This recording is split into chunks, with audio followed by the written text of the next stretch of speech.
Aujourd'hui, on va parler d'une Mercedes des années 60, orange, faite en plastique et avec un poêle à mazout en guise de moteur. Ça vous branche? Ouais, présenté comme ça, c'est pas terrible je sais, mais si je rajoutais en plus qu'elle et ses petites sœurs ont battu des tas de records du monde de vitesse et d'endurance, toutes catégories confondues. Là, je suis sûr que ça titille un peu plus votre curiosité. Allez, je vous raconte l'histoire des Mercedes C111. C'est parti!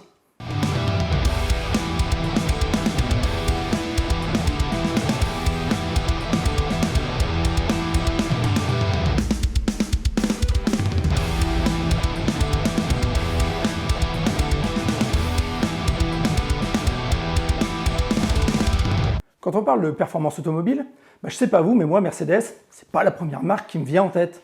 Si je vous demande de me citer des sportifs mythiques, je suis sûr que tout de suite vous allez penser à des Ferrari ou des Lamborghini. Certains eux ne jureront que par la 911 et d'autres iront voyager en Amérique pour vanter les gros V8 des muscle cars. Mais si on ne peut pas retirer à Mercedes son palmarès en compétition, on ne peut pas vraiment la qualifier de marque sportive. C'est du sérieux, du solide, mais à part quelques exceptions, il aura fallu attendre AMG pour voir des Mercos vraiment performantes en dehors des circuits. En 1955, on aura eu droit à la mythique 300 SL. Mettre plus de 200 chevaux dans un coupé avec des portes papillons capables de vous emmener à 240 km/h dans le luxe et le confort, il fallait quand même le faire. Mais arrivé en bout de carrière, il n'y avait plus personne pour reprendre le flambeau. Alors, les ateliers de design se sont penchés sur le projet ambitieux appelé SLX. Et pour gagner du temps, ils ont tout simplement acheté une Porsche 904 GT qu'ils ont martyrisée sur circuit avant de l'ausculter sous toutes les coutures. Et de cette expérience, ils vont sortir ce coupé à moteur central arrière. Une merveille à mes yeux. Et si l'avant reste dans les classiques du genre pour les années 60, c'est vraiment de derrière qu'elle se fait remarquer avec ses ailes bodybuildées et sa ligne de feu arrière très droit, résolument moderne. Malheureusement, ce prototype n'était qu'une coquille vide, fabriquée en bois et qui ne servira qu'à des essais en soufflerie. Et quand l'ingénieur en chef du projet Fritz Snellinger va partir à la retraite en 65, la direction de Mercedes va tout simplement abandonner le projet et la ranger au musée. La 300 SL laissera donc sa place à la Pagode, qui se voulait tout aussi luxueuse, mais qui n'avait pas la ligne unique de la SL, et encore moins ses performances. Pourtant, l'idée d'une pure sportive va ressortir des cartons en 1968 sous l'impulsion d'un jeune designer qui était en charge des laboratoires sur roues, un gars qui réussira pas trop mal dans la boîte, Bruno Sacco. Et si ça ne vous dit rien, il deviendra juste le designer en chef de Mercedes en 1975 et pour les 25 années à venir. Pour son projet, il va vouloir explorer les mêmes idées novatrices que celles de l'Aerovet dont je vous ai parlé dans une précédente vidéo. Un coupé 2 places à moteur central arrière, avec une ligne moderne répondant au code du wedge design et un moteur rotatif type Wankel. Mais en plus, il va utiliser de nouveaux matériaux comme le plastique et la fibre de verre pour la carrosserie. Et c'est avec ce cahier des charges que va naître la série des concepts C111. La C111 première du nom va donc faire une première apparition très remarquée au salon de Francfort de 1969. Et avec sa couleur orange vif et ses portes papillons, le public va tout de suite imaginer qu'elle prendrait la suite de la 300 SL.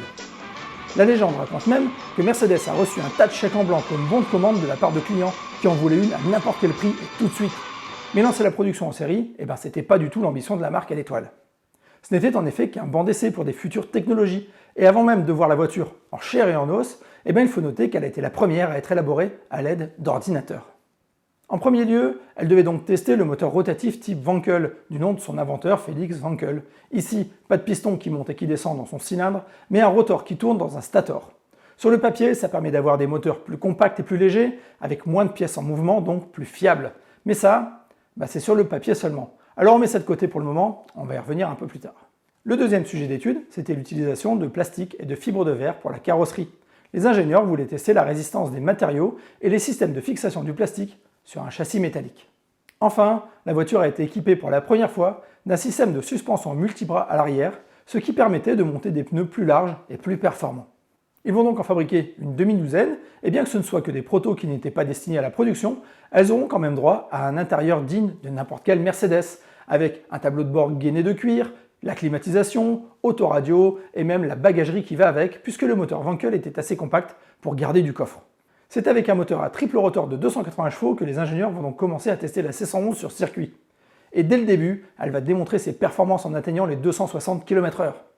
Bon, il faut avouer que c'était un bon début, mais l'équipe de développement savait qu'elle pouvait faire beaucoup mieux. Alors les gars vont se retrousser les manches, et à peine 5 mois plus tard, ils vont sortir la C111 deuxième du nom au Salon de Genève de 1970. Pour l'occasion, ils vont lui offrir une nouvelle robe orange, plus aérodynamique, L'avant va recevoir une nouvelle paire de feux ronds dans la calandre et les entrées d'air vont être redessinées. Les surfaces vitrées, elles, vont être agrandies pour donner plus de visibilité au conducteur et l'arrière va être ajouré pour alléger la ligne générale qui était assez massive sur la première version. Mais les plus gros changements ne vont pas être visibles tout de suite puisque c'est sous le capot que ça va se passer. Le moteur Wankel va revenir avec un rotor de plus qui lui permettra de passer les 370 chevaux, de faire du 0 à 100 en 4 secondes 8 et de passer la barre des 300 km/h, tout en étant plus coupleux et plus souple. Mais dans les années 70, le monde fonçait tout droit vers sa première crise pétrolière, alors produire une sportive qui consommait autant qu'un Allemand à la fête de la bière et qui polluait comme un tracteur, ça n'avait plus aucun sens. Il fallait rouler à l'économie, et donc ce qui n'était pas cher à ce moment-là, c'était le diesel. Mais le mazout, ça faisait pas rêver, ça fumait, c'était poussif et c'était plutôt réservé aux camions et aux tracteurs. Alors en 1976, Mercedes va ressortir la C111, dégager le Wankel qui n'avait pas tenu ses promesses et y greffer son 5 cylindres en ligne de 3 litres diesel. Vous voulez du diesel? Cette fois-ci, on va vous prouver que c'est une solution d'avenir économique et performante. Bon, vous vous doutez bien que ce 5 cylindres, ils ne vont pas l'installer tel quel, parce qu'avec ses 80 chevaux à peine, il ne serait pas allé bien loin. Les ingénieurs vont donc lui faire une véritable cure de jouvence, lui ajouter un turbo Garrett et un intercooleur, et passer sa puissance de 80 à 190 chevaux. Et comme ils avaient les moyens de leurs ambitions, ils vont emmener la bête sur le circuit de Nardo en Italie pour aller péter du record. Nardo, c'est une immense piste circulaire de presque 13 km de long, idéale pour tester l'endurance et la vitesse de pointe de leurs engins. Et là, ils vont vraiment se faire plaisir. En 60 heures, avec 4 pilotes qui se relayent toutes les 2h30, ils vont battre pas moins de 16 records du monde, avec des vitesses moyennes qui dépassent les 250 km/h. Avec de tels records, Mercedes vient de plier le game et prouve au monde entier la robustesse et la performance de son moteur diesel, qui était en plus capable de vous péter un 0 à 100 en 6 secondes 8. Et vous croyez qu'ils se sont contentés de ça? Qu'ils sont rentrés tranquillement à la maison, boire une bière en se disant qu'ils pouvaient se reposer? Non, c'est des Allemands, ils sont jamais satisfaits. Alors ils se sont dit, ouais c'est pas mal, mais je vous parie 3 de bretzel et 2 saucisses qu'on peut faire beaucoup mieux. Parce que franchement, niveau aérodynamique, on s'est pas trop cassé le cul. Et le poêle à fioul, je suis sûr qu'on peut en tirer encore beaucoup plus. Alors retour à l'atelier, mais cette fois-ci, pas question de laisser croire à une future voiture de série. On va faire une vraie pistarde pour retourner casser des culs sur le circuit. Ouais, il en restait encore quelques-uns qui traînaient dans un coin. Ils reviennent donc à Nardo en 1978 avec la C111 troisième du nom, une vraie voiture de record. Le châssis a été optimisé avec un empattement plus long et des voies réduites.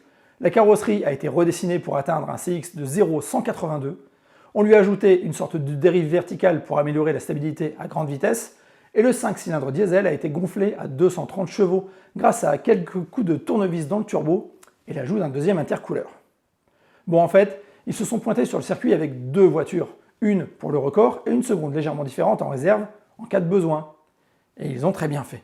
Le 30 avril 1978, à minuit pile, la C111-3 s'élance sur la piste et il ne lui faut qu'un tour pour atteindre sa vitesse max de 325 km/h. Mais alors qu'il faisait encore nuit, la voiture va percuter un hérisson qui va faire exploser un pneu et provoquer un accident. Le pilote s'en tirera sans dommage, mais pas la voiture. Alors retour au stand, et c'est le mulet qui va prendre le relais.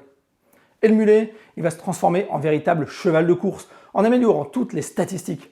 La remplaçante ira plus vite en consommant moins et permettra à l'équipe de battre 9 nouveaux records de vitesse, avec des vitesses moyennes aux alentours des 320 km/h. Et pas n'importe quel record en plus, des records absolus, indépendants de tout type de motorisation. Pas mal pour un diesel, non? Et vous croyez qu'ils se sont contentés de ça? Qu'ils sont rentrés tranquillement à la maison boire une bière en se disant qu'ils pouvaient se reposer? Non, c'est des Allemands, ils sont jamais satisfaits. Alors ils se sont dit, ouais c'était pas mal, mais je vous parie encore 3 bretzels et 2 saucisses qu'on peut faire beaucoup mieux, parce qu'il nous reste encore un record à battre. Et en effet, en 1975, des Américains avaient établi un record absolu de vitesse sur circuit en atteignant 356 km/h avec un bolide de 1000 chevaux. Et même si ce record n'était pas reconnu officiellement par la FIA, c'était pas une raison pour pas s'y attaquer. Et comme les Allemands, c'est pas des faibles, ils se sont dit qu'eux, ils y arriveraient avec seulement 500 chevaux. Quitte à s'attaquer à un record, autant le faire avec une main attachée dans le dos, sinon c'est pas drôle. Et là encore, ils vont entièrement redessiner la voiture et lui ajouter tout un tas d'appendices aérodynamiques pour la plaquer au sol, 2 dérives latérales à l'arrière pour la stabilité, des sortes de petites ailettes derrière les roues, et surtout cette énorme lame à l'avant. Mais comme ils sont pas fous non plus, ils vont laisser tomber le diesel qui était arrivé en bout de développement pour passer sur un V8 essence. Mais ils ne vont pas développer un moteur spécialement pour ça. Non, là encore, ce serait trop facile. Ils vont juste prendre un de leurs moteurs V8 sur étagère, le réaliser 4 litres 8, lui mettre des soupapes refroidies au sodium, 2 bons gros turbos et un embrayage triple disque pour encaisser la puissance. Et allez hop, rouler jeunesse. Le 5 mai 1979, après seulement quelques tours du Nardo, ils vont exploser le record des Américains. à la vitesse folle de 404 km/h, presque 50 km/h plus vite que l'ancien record.